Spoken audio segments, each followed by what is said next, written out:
Assalamualaikum warahmatullahi wabarakatuh. Kembali lagi di pembahasan tema 1, subtema 1, muatan IPS. Hari ini kita akan membahas tentang organisasi ASEAN. ASEAN singkatan dari Association of Southeast Asian Nations atau terjemahannya Perhimpunan Bangsa-Bangsa Asia Tenggara. ASEAN didirikan pada tanggal 8 Agustus 1967 di kota Bangkok, Thailand. Nah, ASEAN ini didirikan oleh 5 negara pendiri. Ada Indonesia yang diwakili oleh Adam Malik, Narcisco Ramos Filipina, Tun Abdul Razak Malaysia, S. Rajaratnam Singapura, Tanat Koman Thailand. Nah, selanjutnya kelima negara di atas itu bergabung pada tanggal 8 Agustus 1967 pada Deklarasi Bangkok.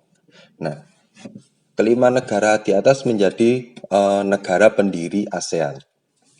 Bergabungnya negara lain. Nah, seperti yang kita ketahui ada 10 negara ASEAN. Selain Indonesia, Malaysia, Singapura, Thailand, dan Filipina, ada juga Brunei Darussalam.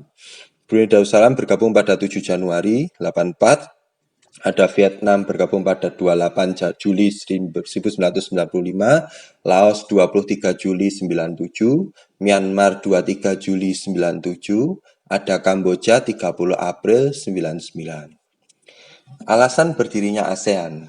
Ada beberapa alasan yang menjadi dasarnya berdirinya ASEAN. Pertama, ada persamaan letak geografis. Geografis itu adalah letak wilayah yang berada di kenampakan alam, yaitu sama-sama terletak di Asia Tenggara. Selanjutnya, ada persamaan budaya. Beberapa negara itu sama budayanya. Seperti rumpun Melayu itu ada terdiri dari Indonesia, Malaysia, Singapura, Brunei, Filipina, Thailand, dan sebagainya. Ada juga persamaan nasib, yaitu sama-sama pernah dijajah oleh negara lain, ya. Jadi semua negara ASEAN itu hampir semua dijajah oleh negara atau bangsa Eropa, kecuali negara Thailand. Yang keempat, memiliki kepentingan yang sama di bidang ekonomi. Ekonomi itu seperti jual beli internasional, sosial, kegiatan kemanusiaan, budaya, pertukaran kebudayaan dan festival olahraga, dan keamanan, seperti pengiriman pasukan perdamaian. Pertemuan-pertemuan negara ASEAN itu dinamakan dengan KTT ASEAN. Jadi negara-negara ASEAN itu menyelenggarakan pertemuan secara rutin melalui kegiatan KTT ASEAN dalam beberapa tahun sekali, yang menjadi singkatan dari Konferensi Tingkat Tinggi ASEAN. Nah, ASEAN ini berada di benua Asia bagian tenggara.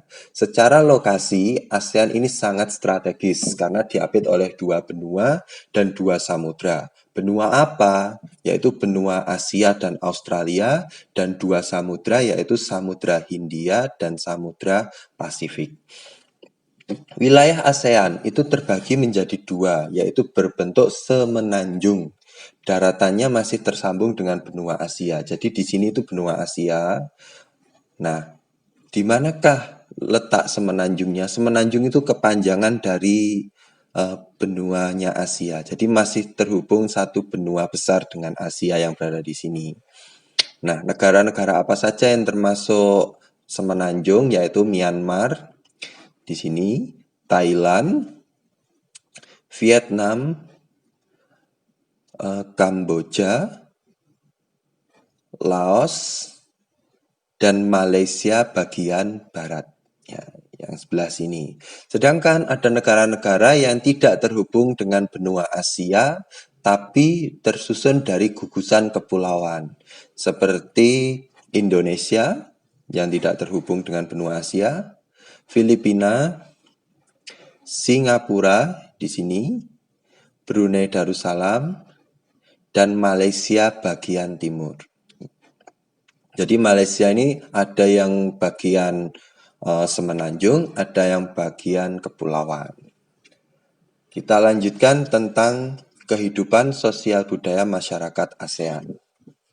Kita mulai dari yang pertama yaitu Brunei Darussalam. Brunei Darussalam ini memiliki sebuah kampung terapung yang semua penduduknya itu memiliki perahu di bawah rumah mereka. Kampung ini disebut dengan Kampung Ayer. Kampung Ayer ini berada di tepi perairan yang di bawahnya ada kapal-kapal mereka untuk kemana-mana. Selanjutnya, budaya di Brunei itu dipengaruhi ajaran Islam. Brunei berasal dari kata Baru Darussalam, artinya tempat yang aman atau damai. Orang Brunei tidak boleh menunjuk dengan jari telunjuk karena termasuk kasar. Sehingga kalau mungkin mau menunjuk dengan arahan-arahan yang lain. Ketika masuk ke dalam rumah itu harus melepas alas kaki.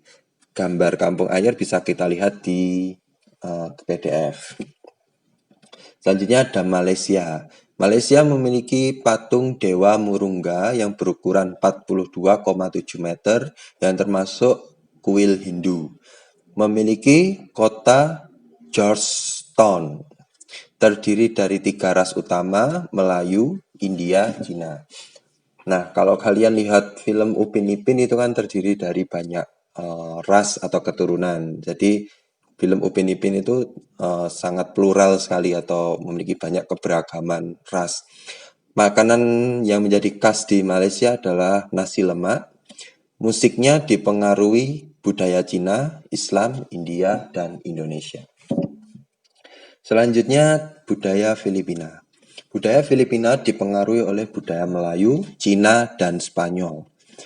Karena Filipina adalah bekas jajahan dari Spanyol, jadi mereka bisa bahasa Spanyol.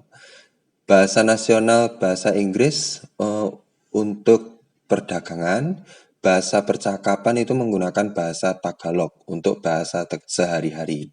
Memiliki panggilan po dan apo untuk orang yang lebih tua. Di sana, berjabat tangan itu sebagai salam penghormatan. Memiliki tarian tinikling atau gerakan burung tinikling menghindari jebakan bambu. Nah, kalau di Indonesia itu juga ada namanya rangku alu kalau tidak salah. Jadi seperti permainan tongkat yang di prok untuk games atau permainan tradisional yang menghindari dari jepitan kayu. Selanjutnya ada Kamboja. Kamboja ini memiliki banyak candi Hindu dan Buddha dan memiliki tarian apsara. Orang Kamboja di sini disebut dengan orang Khmer, menggunakan pakaian krama atau syal kotak-kotak.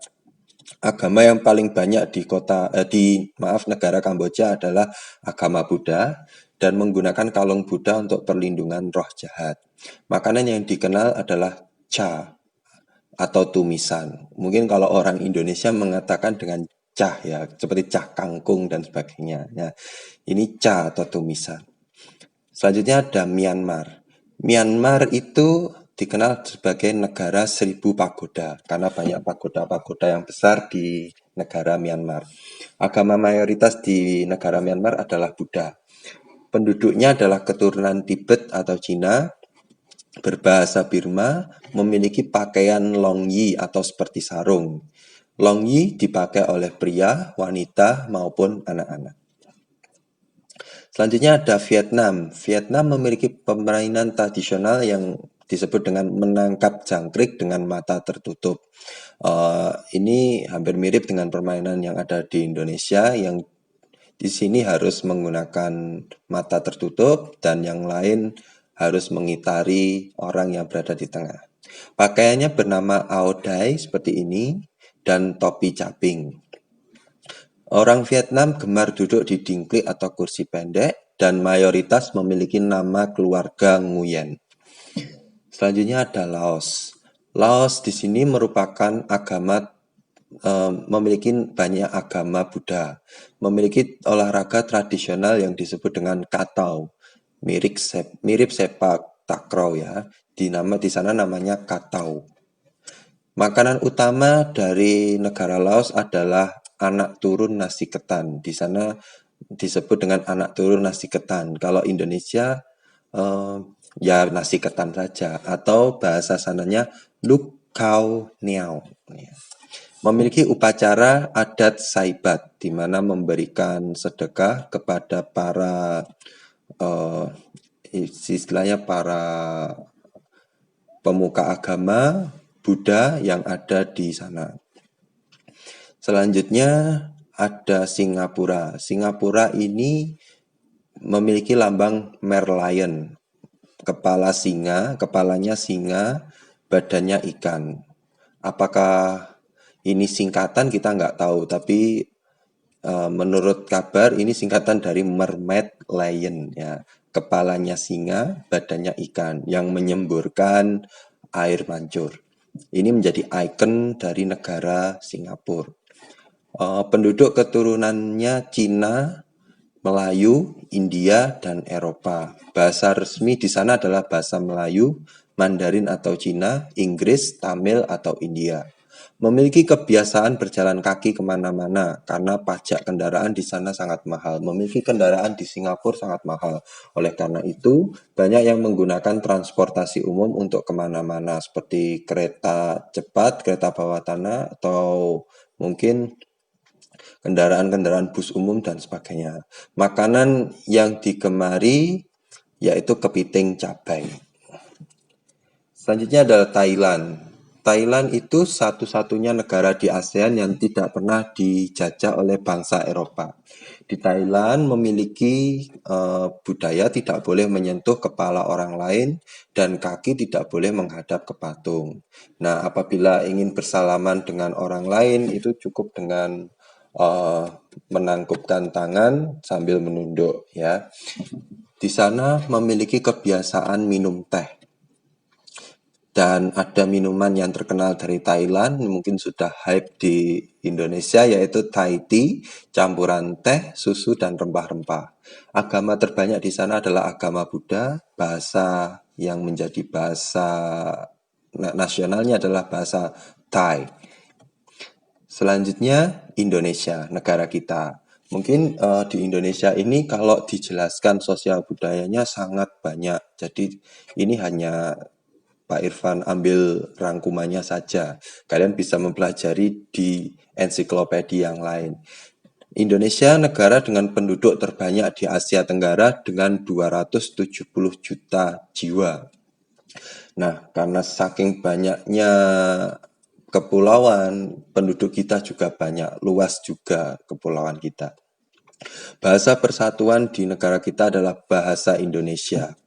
Di Indonesia terdapat 300 kelompok etnis atau keturunan dan 721 bahasa daerah.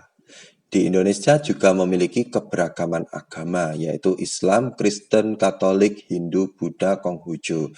Maka dari itu, negara kita adalah negara yang pluralisme karena menjunjung tinggi keberagaman. Mungkin itu saja pembahasan pada hari ini. Jika kalian ingin mendapatkan pengetahuan yang lebih, kalian bisa mengeksplor sendiri di Google maupun YouTube dan sebagainya. Sekian penjelasan dari Pak Irfan. Mohon maaf apabila ada kesalahan. Wassalamualaikum warahmatullahi wabarakatuh.